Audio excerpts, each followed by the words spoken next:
Suddenly, I felt a strong grip on my neck on this side. Someone was strangling me. I don't know what was going on in my mind at that moment, but it was so fast, yet that choking felt like it was forever. I was there in the middle of the road, helpless, screamed, and no help, nothing, nobody. I saw the man disappear behind those buses, and I touched my neck to find a scar and some blood, and then I went to seek treatment.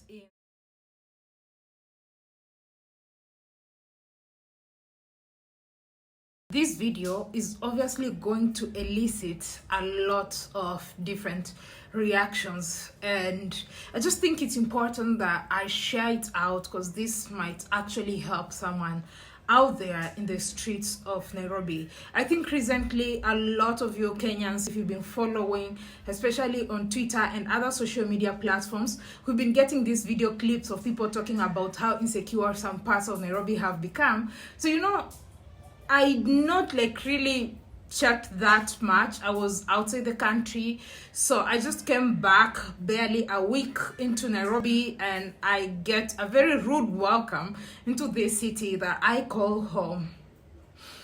What happened to me is just very scary and very frightening to even think about it.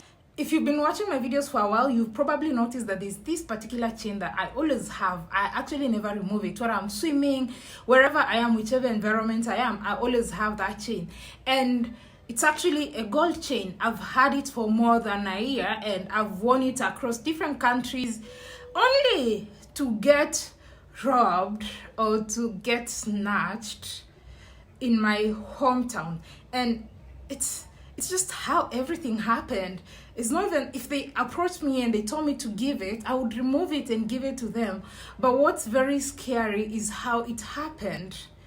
Anyway, before we go into the details, I'm going to put a photo or a clip to just show you the chain, and yeah, my swimming videos, whether it's raining, wherever I shower with it, because when you've done your nails sometimes and they're long and you're staying alone, it's a very big challenge to put it. To even remove that chain is a problem, especially with long nails. You understand, if you do nails, sometimes when your nails have grown so long, or if you've put maybe extended your nails, and I've experienced incidents of my things getting snatched or maybe getting robbed in Nairobi, but this one was just super scary, and I don't know, like I just froze.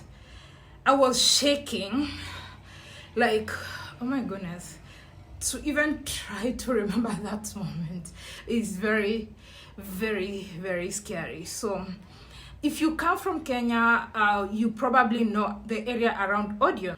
I was coming from Kenyatta Avenue and crossed Moi Avenue. Well, I was going to the area around Nairobi Textile. I was going to meet my friend D Mwango. So I was crossing at Odeon and then to proceed across Archives and head there. So if you come from Kenya, you probably have, or if you come from Nairobi, you probably know where these areas are.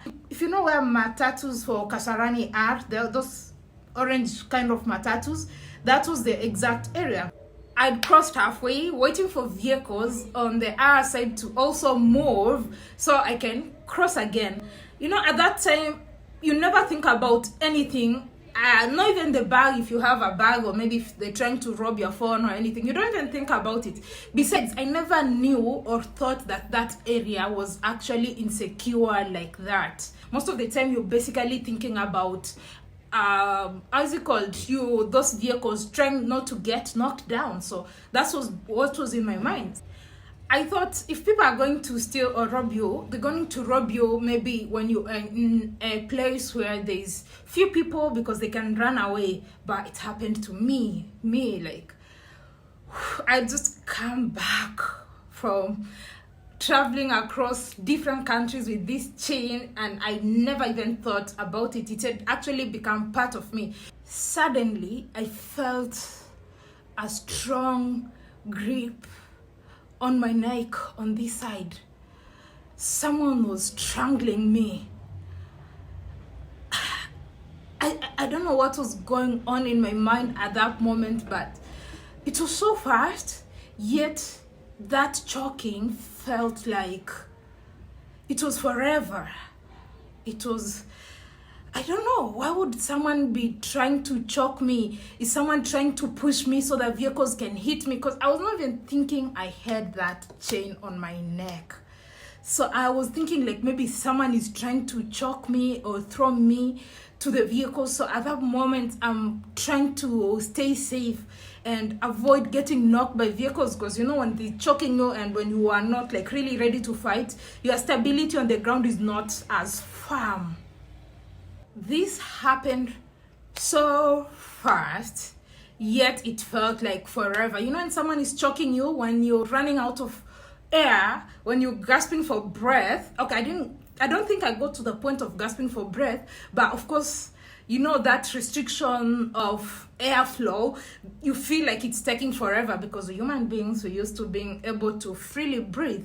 I was there in the middle of the road, helpless, screamed, and no help, nothing. So he broke the necklace and it fell down, picked it so fast and ran away. So all I saw was someone who was wearing a coat. You know these coats that people wear, like a lab coat, but a purple one. The person was wearing a purple coat. So I came to realize, like, a lot of times at the city center, we see these people who are wearing coats, trying to act like they are busy.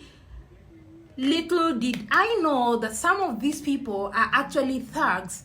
I saw the man disappear behind those buses, and I touched my neck to find a scar and some blood, and then I went to seek treatment in a pharmacy or something, because also the man had some, I don't know, white stuff, so I don't know what's that, left me with some tiny white particles on my neck.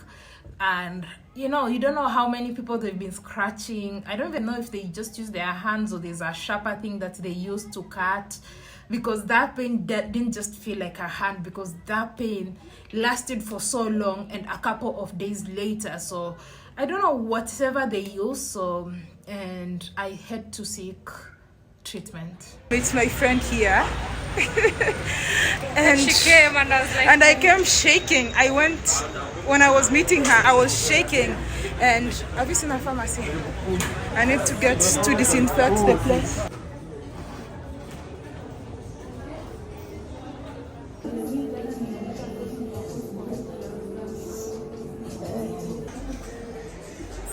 So this is the sweet lady who's helped me with the wound. Thank you. Thank you. What's your name? Noel.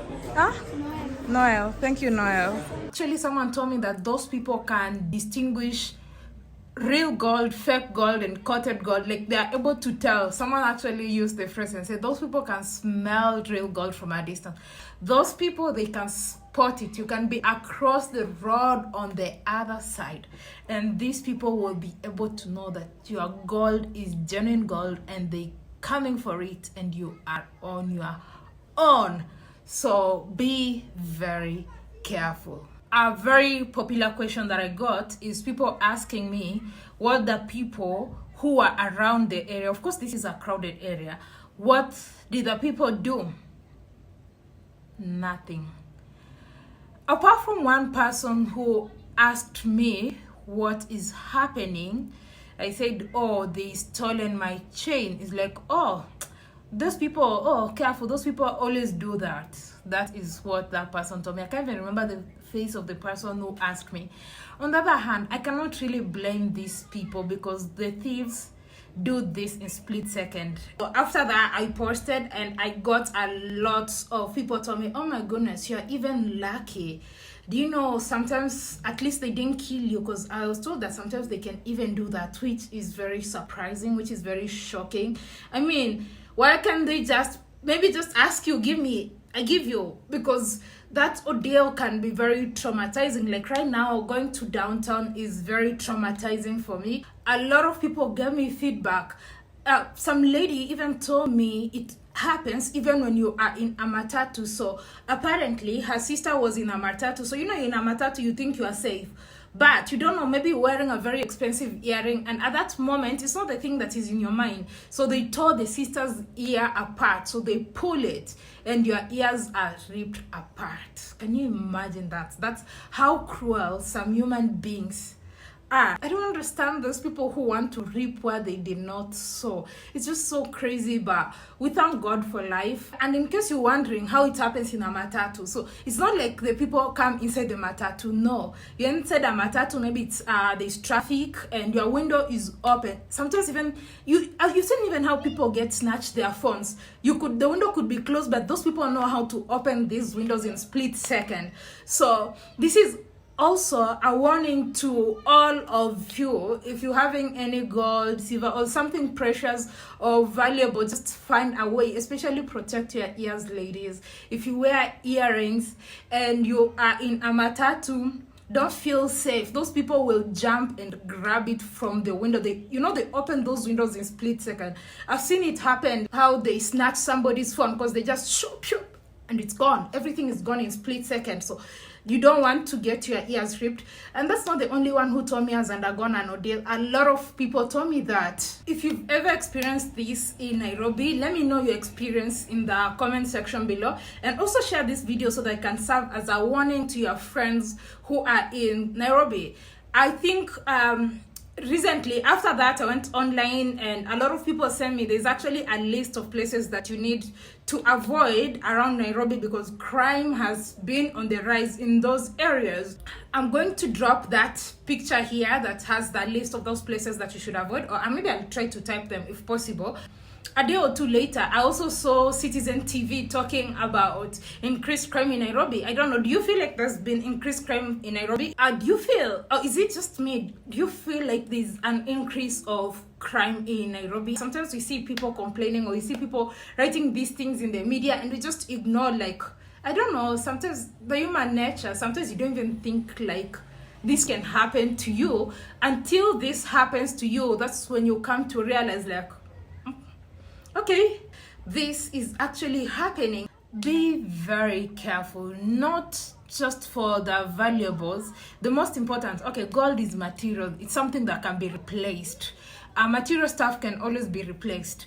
But what if it gets to a situation whereby maybe you get a major injury, or maybe you get stabbed, or maybe you get your ears ripped, or you get killed? So be very careful for your life, especially. Property, it can be replaced. And I thank God alive, and I hope this serves as a lesson to other people. I hope you stay safe out there and just be on the watch and keep your valuables away.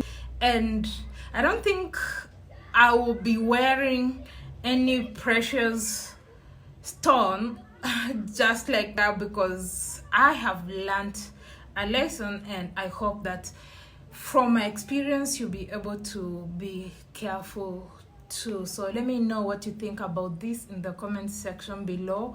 Don't forget to drop your opinion, and let's keep each other safe in this world, in different various cities where we are across the world. So thank you so much. Share, like, and subscribe.